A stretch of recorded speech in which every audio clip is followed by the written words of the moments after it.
What is up, YouTube? So today is week 3, starts week 3 of the To Be Fit for Fall 6-week challenge. I just finished the leg and back workout completely soaked, and it was a good workout. We are progressing the workouts this week. It's different than last week. So the last 2 weeks we focused on supersets. So that's 4 trisets, so 2 exercises back to back. And then you rest and then repeat, or it's 3 exercises back to back, rest and repeat. This week we're doing circuits and a little bit higher reps, so we're upping the intensity a little bit by decreasing the rest periods. So I wanted to talk to a little bit on progression. So basically you either increase the weight, increase the load you're using, or you decrease reps, or you can increase the reps using the same weight, so just adding more volume. You can increase the reps doing shorter rest period, or you can decrease rest periods, that increases intensity, or you can increase the time under tension, so change the tempo that you're lifting the weight. So quick concentric, slow eccentric, so slow lowering of the weight, fighting against gravity, causing more tension and more stress to the muscle. So those are some ways that you can progress an exercise. Also, if you're doing things like push-ups or dips or some body weight exercises, some of those can be done on your knees, like push-ups. As you get stronger, as you try to progress the exercise, you push up, you come up to your toes, or on dips you straighten the legs versus bending your knees to take some of the weight off. So it increases the weight that you're lifting. So those are some of the ways that you can progress an exercise without adding additional weight. Obviously you're adding more of your body weight that you're having to lift if you're going to straighten your legs or come up on your toes for push-ups. So that's just some of the ways that we're working on progressing the workouts and working on getting stronger through this program. I'll keep you posted. I didn't get any videos today. Maybe next week when we redo this one. And I was really trying to get through it. I'm a little pressed for time today, so I was really trying to get in and out of the gym, and we had a lot to get through, and I was pretty much dying on everything. So next week I'll try to get a little bit of a video and give you guys a glimpse of what the legs and back workout looked like today. So what's up, guys? Day 2 of the 3rd week of the To Be Fit for Fall challenge. I teach classes on Tuesdays and Thursdays from 9 to 10 at the rec center here in Nacogdoches, and so it's not it's more of like a total body class. So I do some weights, do some cardio. I'm mainly instructing, but I do break a little bit of a sweat, and I'm kind of doing the class with them. So I get in a little extra activity on Tuesdays and Thursdays. I still am going to hit this cardio and abs workout that we have this week. I'm going to go into a room because I don't really need any equipment for this one. This one can be done anywhere. This one can be done at home, in the gym, while you're on vacation in a hotel room, anywhere, outside. If you're at the park with your kids, you can still get in a workout. The cardio portion is going to be 10 minutes. So there's 2 circuits. Each of them are 10 minutes, and we're going to rest between the circuits, but 10 minutes for each one, and it's in every minute on the minute. So just that means whenever you start the workout, you're going to do, it's 2 exercises. You do them back to back, and then once you finish with the prescribed or programmed number of reps for each one, then you rest for the rest of the minute. So the timer starts at the beginning. You're going to do 2 exercises back to back. You'll rest for the rest of that minute. And then when the second minute starts, when minute 2 starts, repeat the process. And however long it takes you out of that minute to complete those 2 exercises, then that's how long you have to rest for the rest of that minute. So if you're slow, then you don't have very much rest through the whole 10 minutes, and it's going to be pretty hard. But if you can get them done quickly, rest, then you have a little bit more rest period. So just another way to get in some cardio. If you're wanting to rest a little bit more, you're going to be increasing the intensity. If you're going super slow, it's going to be more of like a steady state cardio for you. But you'll see the exercises, you really won't want to go through them very slow. You want to get it through them quickly and then rest, because they're pretty intense. So I'm going to go do this. I've already taken my pre-workout. I'm gonna go hit the cardio and abs, and then I gotta get out of here and get the rest of my stuff done for the day. Bye, guys.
guys just caught a glimpse of the cardio and abs workout today. I totally messed up and forgot to and somehow did not record the box jumps and box toe taps. That was the first superset, first 10-minute round. That is what it is.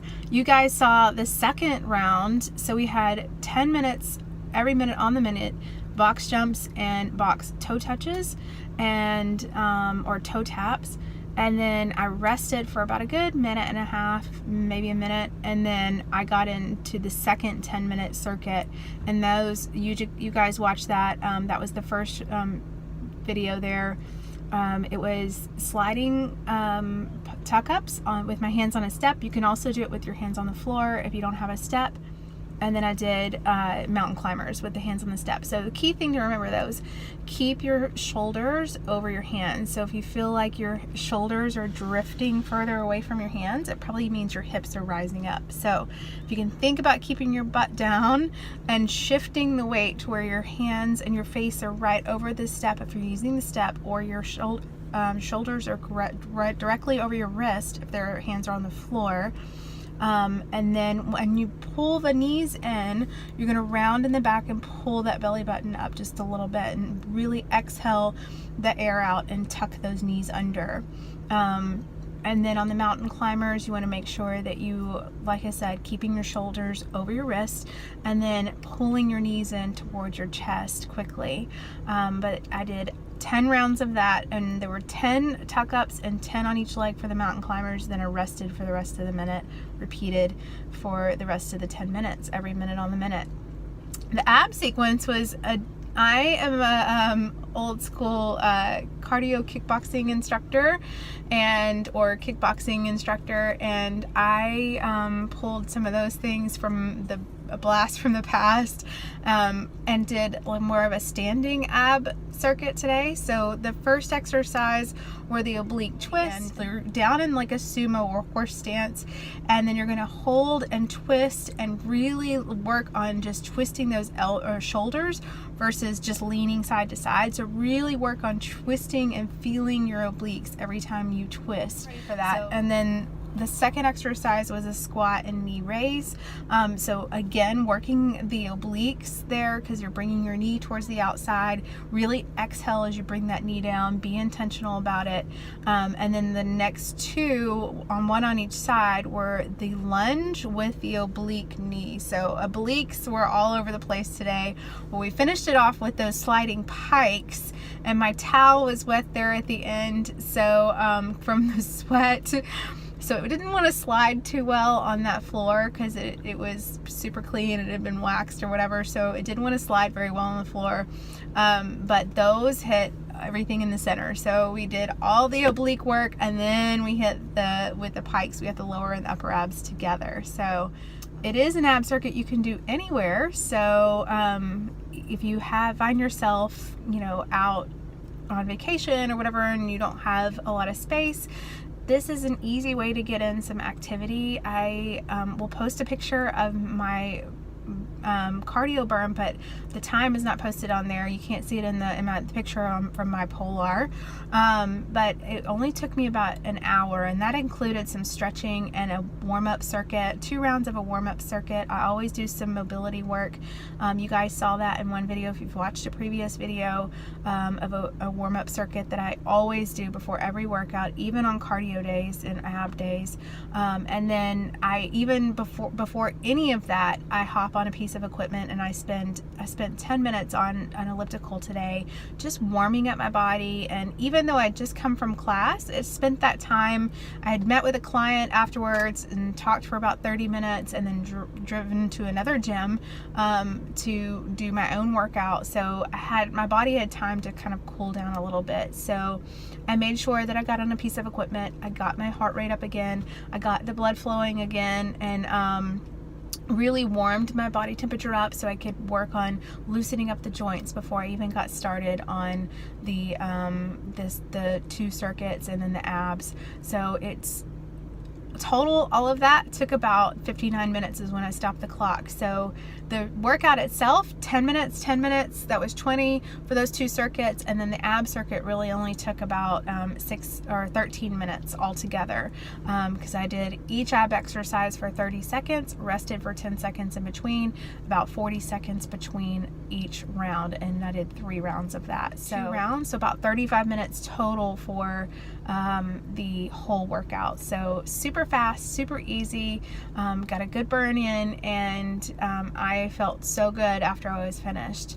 So that's what we are doing at the beginning of week 3. I'll have more for you guys at the end of week 3. We're going to do a physique check-in and see how everybody's doing. So I'll have to do one myself, give you guys a little sneak peek of what's going on with me. This Friday, I'll do a check-in and kind of a physique update, and I'm still sticking with the intuitive eating. I am loving that so far.